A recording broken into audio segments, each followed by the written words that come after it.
Zakweli. Et ce matin, Reina Alilouafa, votre invité, n'a pas pris le bus pour venir. Bonjour. Bonjour, et non, et ça ne sera pas pour maintenant, visiblement.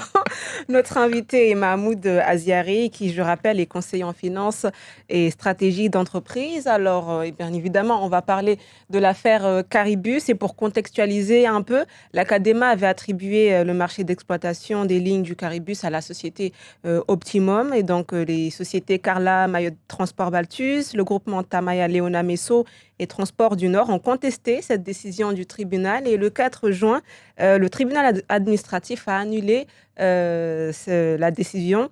Donc, monsieur Mahmoud Aziari, est-ce que vous diriez que vous avez gagné la bataille ou est-ce que vous avez gagné la guerre? Alors, on peut dire, en étant très optimiste, qu'on a gagné la bataille, mais la guerre, elle est très très longue derrière. Parce qu'elle date des décennies, et je ne sais pas combien de temps on va mettre pour changer, mais cette bataille-là devrait nous permettre de gagner la guerre. Alors, pour aller à la guerre, qu'est-ce que vous allez faire? Quelle est votre stratégie? Alors, on a parlé effectivement d'une décision administrative. Vous savez très bien que c'est la juridiction administrative, donc c'est le tribunal administratif, et la juridiction judiciaire n'est pas concernée dans cette affaire-là. Or, ça fait des années, mais vous le savez, parce qu'à force de, je le répète publiquement chaque fois, la juridiction judiciaire devrait se mêler, notamment la partie pénale, de ce qui se passe à Mayotte. Sans ça, alors ça c'est connu, parce que les syndicats de la magistrature, déjà en 2018, avaient fait un petit mot, un communiqué disant que la corruption qui règne à Mayotte ne permet pas à l'argent qui circule à Mayotte de développer Mayotte et de profiter aux Maoris. C'est le syndicat de la magistrature qui l'a dit, qui l'a reconnu en disant que l'État ne donnait pas les moyens d'arrêter la corruption qui existe ici. C'est la grande corruption. Alors aujourd'hui, je vois le procureur en train de faire venir beaucoup d'élus. Alors on en a vu plein, Danouni, on a vu Bakar Zaidani dernièrement, le président de l'Académa lui-même, il y en a plein, il paraît qu'il y en a d'autres à venir. Mais je l'ai déjà dit moi-même au procureur, en disant ces histoires de 5 000 euros de Daniel Zaidani, ok, ces histoires de je ne sais pas qui a vendu un terrain à 3 000 euros à sa fille, et tout ça, c'est lui, c'est ok. Mais vous avez de gros dossiers. Ce dossier de Caribus, par exemple, qui est le dernier né, c'est quand même un marché de 45 000 euros octroyés.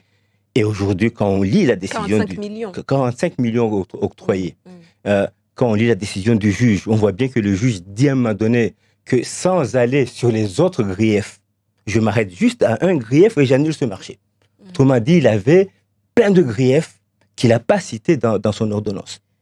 Et ce sont ces griefs-là sur lesquels je voudrais m'appuyer justement pour aller m'adresser au procureur et lui dire, s'il vous plaît, faites une enquête. L'autre marché dont je vais parler, parce que c'est complètement lié, c'est un autre marché de 20 millions d'euros qu'on a... où le tribunal administratif nous a rejeté. On allait même au Conseil d'État. Notre requête n'a pas été admise au Conseil d'État. Et finalement, on est allé au pénal. Alors, curieusement, au pénal, on nous a balayés.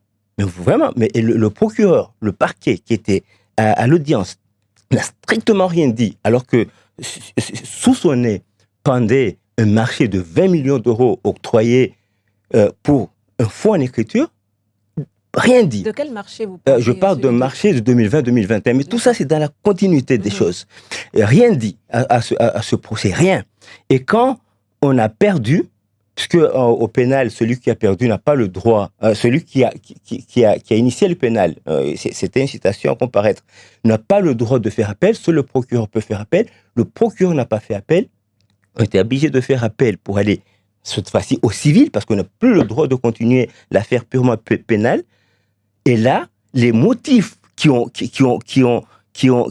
ont fait perdre au pénal, en première instance, donc à la partie purement pénale, ont été balayés en appel, mais la faute a été passée de faute pénale à faute civile.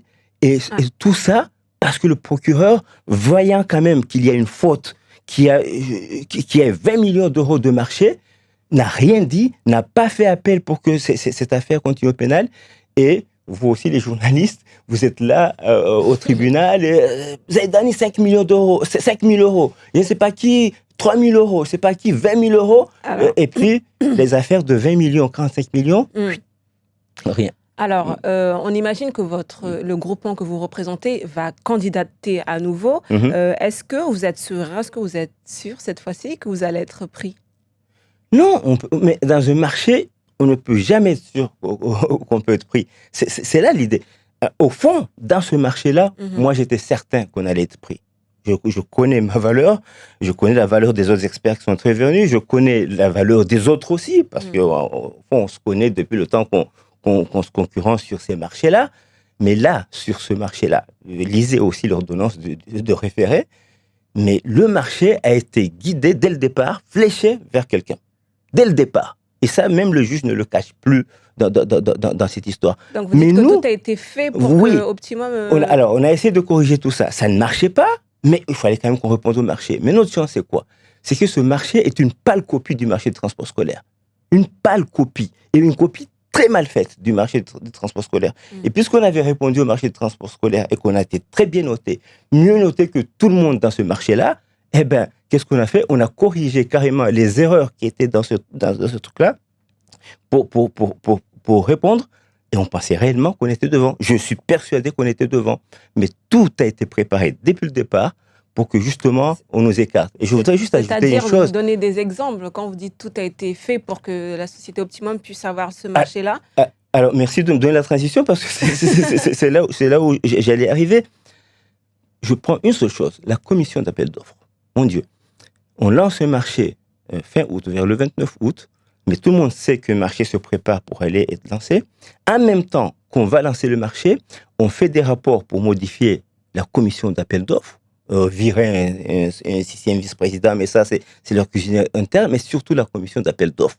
Les rapports se préparent, on va changer la commission d'appel d'offres. Pourquoi? Parce qu'il y a deux éléments dans la commission d'appel d'offres. Parce qu'il y a 5 titulaires et 5 suppléants. Il y a deux éléments dans la commission d'appel d'offres qui posent trop de questions au bureau d'études. Trop de questions qui ne plaisent pas. Parce qu'ils veulent savoir pourquoi telle a été notée, telle, pourquoi ces choses sont passées. Et il faut des bénis oui. Des gens qui obéissent aveuglément à un président qui règne à maître dans son truc. Et il a coupé des têtes. Et des gens ont écrit au préfet, j'ai les textes, en disant, monsieur le préfet, il y a des rapports qui se préparent. Ces rapports sont entachés d'illégalité. On ne peut pas changer une commission d'appel d'offres. Il y a des choses qu'on ne peut pas faire. La loi l'interdit. Le préfet est garant de la légalité des décisions. Et qu'est-ce qu'il fait, le préfet? Il leur dit, écoutez, circulez, il n'y a rien à voir, si vous voulez, vous n'avez qu'à saisir le tribunal administratif. Et c'est exactement la même chose sur l'histoire du marché 2020-2021, où le préfet lui-même est venu ici, sur vos antennes. C'était le 31 août 2020. Pratiquement nous défendre, nous. Parce que je ne vous cache pas, je suis allé le voir pour le prévenir. Il est venu ici parler de nous de façon élogieuse et en étant complètement sur notre ligne à nous. Les pressions qu'il a subies après ont fait qu'au tribunal administratif, quand on a attaqué, il est allé envoyer un observateur, ce qui se fait rarement par un préfet, contre nous, en prétendant que si le marché n'était pas donné seulement à Matisse, il y aurait de l'ordre, des troubles à l'ordre public, alors que justement, les troubles à l'ordre public sont apparus parce que les entreprises mahoraises ont été éjectées, ont laissé leur bus dans leur dépôt, et beaucoup d'étudiants sortaient de l'école le soir, marchaient en rentrant chez eux, pouvaient se faire agresser sur la route, et le préfet a menti au tribunal administratif, justement pour permettre à Matisse de continuer. C'est toutes ces choses-là que je voudrais faire éclairer Concernant ce projet des lignes Caribus, donc on le sait, la procédure va reprendre, tout le monde va recandidater, mais pour avoir plus de chance, ça ne serait pas mieux que les transporteurs de Mamoudzou candidatent ensemble? Non, vous savez dans ce genre de choses, vous avez vu, il y a un exemple qui est très flagrant. Moi, je travaille avec ces gens-là depuis 2017. Au départ, ils étaient 6. Il y a un qui a commencé à avoir des doutes. On lui a dit, OK, sors. Si tu as des doutes, sors. Ils sont restés 5. Ils m'ont dit, après, ce serait bien qu'on soit plus nombreux. Je leur ai dit, non.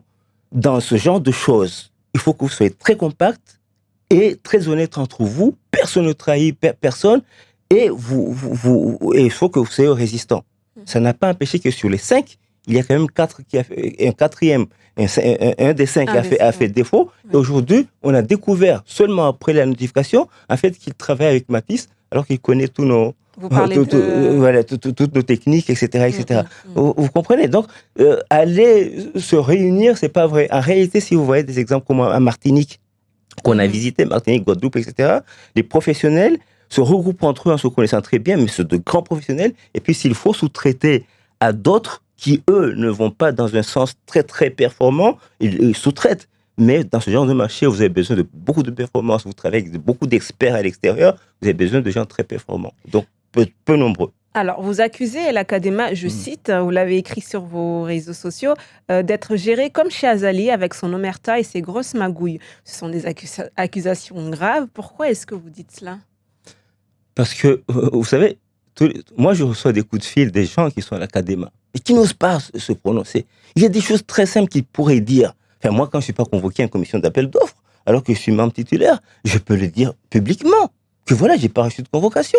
Les gens ont peur de le dire. On demande, est-ce que tu peux nous écrire que t'as pas été convoqué? Ah non, non, non, non.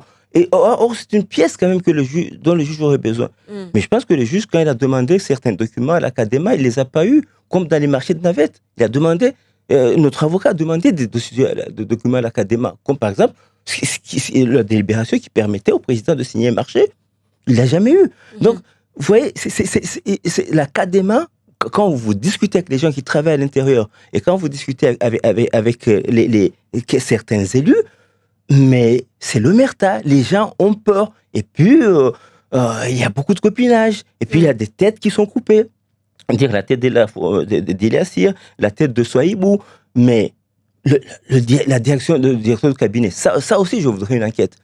Une directrice de cabinet dont on connaît, alors je le dis, on connaît les relations avec le groupe Moulin à La Réunion, qui était au département. Et à ce moment-là précis, elle passe du département à l'Académa, directrice de cabinet. Le directeur de cabinet est viré, qui par ailleurs est un ami du fameux Eliassir Manfourou. Oui. Non, il y a trop de choses. Alors, on peut m'attaquer indifférenciation, on peut m'attaquer de plein de choses. Et je vous dis tout de suite, j'en prends complètement la responsabilité, pas me être première. Mais la seule chose que je demande, c'est juste que le procureur fasse une enquête. Arrête de nous parler, même du président Rachadi Saindou. 60 000 euros donnés à son cousin, je ne sais pas quoi. Là, on parle de 45 millions d'euros. Oui. Alors, donc vous avez parlé de corruption tout à l'heure. À vous entendre, on comprend que vous parlez encore de corruption. Est-ce qu'il y a de la corruption, finalement, dans les collectivités mahorais? Il y en a.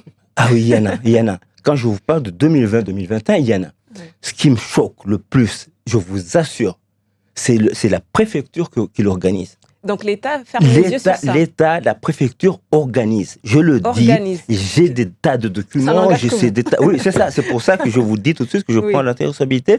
Mais le préfet, est allé chez votre confrère le lendemain de mon passage de vos confrères, mais offusqué. Mais qu'est-ce qu'il dit? C'est une idée saugrenue. Mais cette procédure, je la valide. Et il a suivi les règles.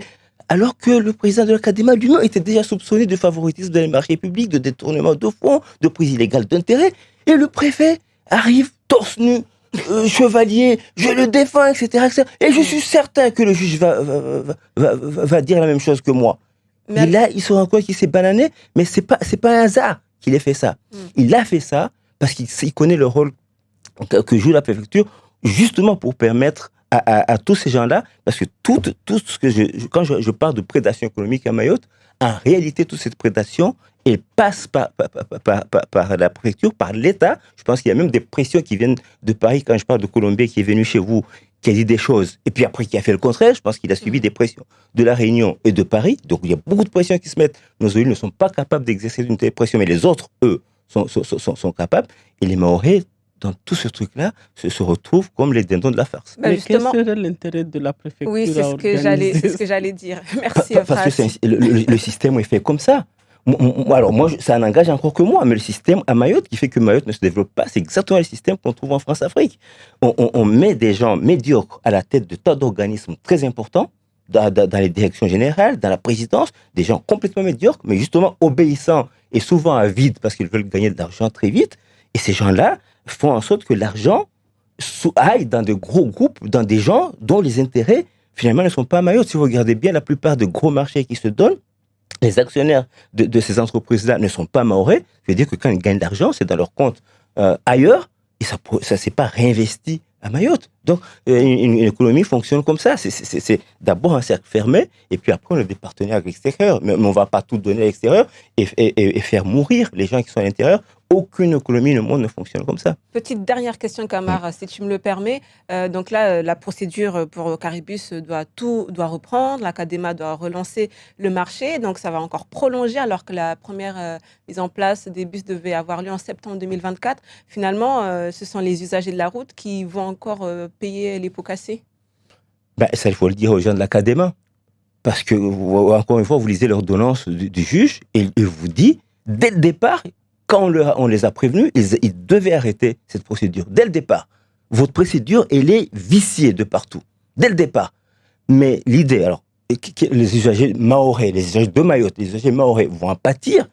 Mais donc, on veut construire Mayotte, développer Mayotte, donner des services à Mayotte, en écartant des mahorais quand il faut aller travailler pour le faire. Mais qui veut mieux l'excellence dans quelque chose qui est fait dans son pays que les gens du pays en premier? Nous, on vous dit, on a lié des partenaires avec les Martiniquais qui ont été experts Fort-de-France et qui ont des transports très bien organisés. On a lié un partenariat avec eux justement pour copier leur expérience. Ça s'appelle un échange de bonnes pratiques. Ouais. Pour étudier ça. Donc, on est mieux armé. On n'est pas là pour dire on veut de l'argent pour amener chez nous ailleurs.